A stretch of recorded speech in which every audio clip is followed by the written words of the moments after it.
Kamon ko, ito talaga ako eh.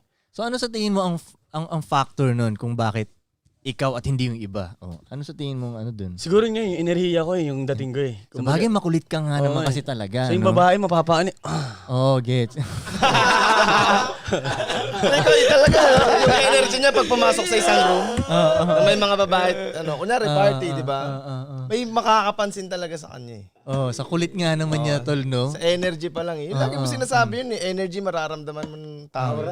Aura, di ba? Ano ba yun tol, yung mga nakapaligid sa yung tao, parang ganyan din, katulad mo, kaya mga tinitingala mong tao dati. O sa tingin mo, bakit ka ganyan energetic? Saan mo nakuha yan? Papa mo ba? Sa mga tito mo ba? Airpod ko talaga, siya eh. Malakas din siya sa mga babae, kumbaga. Okay. So, kumbaga bata pa lang ako, inaano-ano niya na ako ng mga salita-salita eh. So, kumbaga nabibit-bit ko yung, tsaka hindi siya kumbaga nung, airpod ko kasi, nung nakita niya may babae ako kasama, nung 11 ako, papunta siya sa tiyahin ko pagdating naglalakad ako may payong kasama ko yung babae. Nakperam ako ng cellphone ngayon. Cellphone ng airmat ko yun eh. Sabi ko.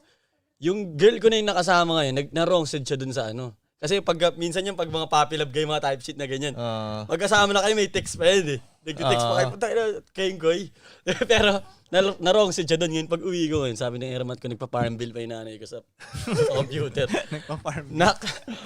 Nag-text sa akin yung na to. Girlfriend mo ba yan? Sabi ko, yung nakita ko sa ngiti ng nanay ko na ayos Binata ka na. Pero parang ano din bata ka pa. Pero parang yung ngiti niya, alam ko na Natuwa naman siya. ibay mo parang gano'n. Kasi lalaki yung anak ko eh. Ngayon uwi yung tatay ko, sabi niya, yung anak mo, may girlfriend na. Ano magagawa natin? Nasa lahi natin yan. Sabi na airpod ko kaya siguro yun. So masasabi mo bang yung pagkatao mo ngayon, malaking factor din yung airpod mo? Oo eh. Kasi matikas talaga siya eh. So kumbaga napakalaking bagay na isang batang manggi ka na may matikas ka na tatay. Nice. Hindi sa pera, tulad ng sabi ni Kuya ko. Wala sa pera eh. Role model. Oo eh. Ang tawag niya sa sarili niya, hanger eh. Kasi sabi niya, pag kahit anong suot ko, matindi ako.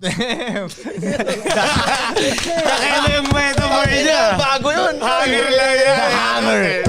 The Hanger. Kung rapper siya, ano yun ang pangalan? The Hanger. Kasi kahit anong isuot mo sa akin, son. Daddy Bob. Diego. The Hanger ang puta. Galing Wala si ano na yung Maggie. Talaga si Lido Eros yan. Airpods mo na yun. Ngayon ko lang din narinig yun. Ngayon ko lang din narinig yun.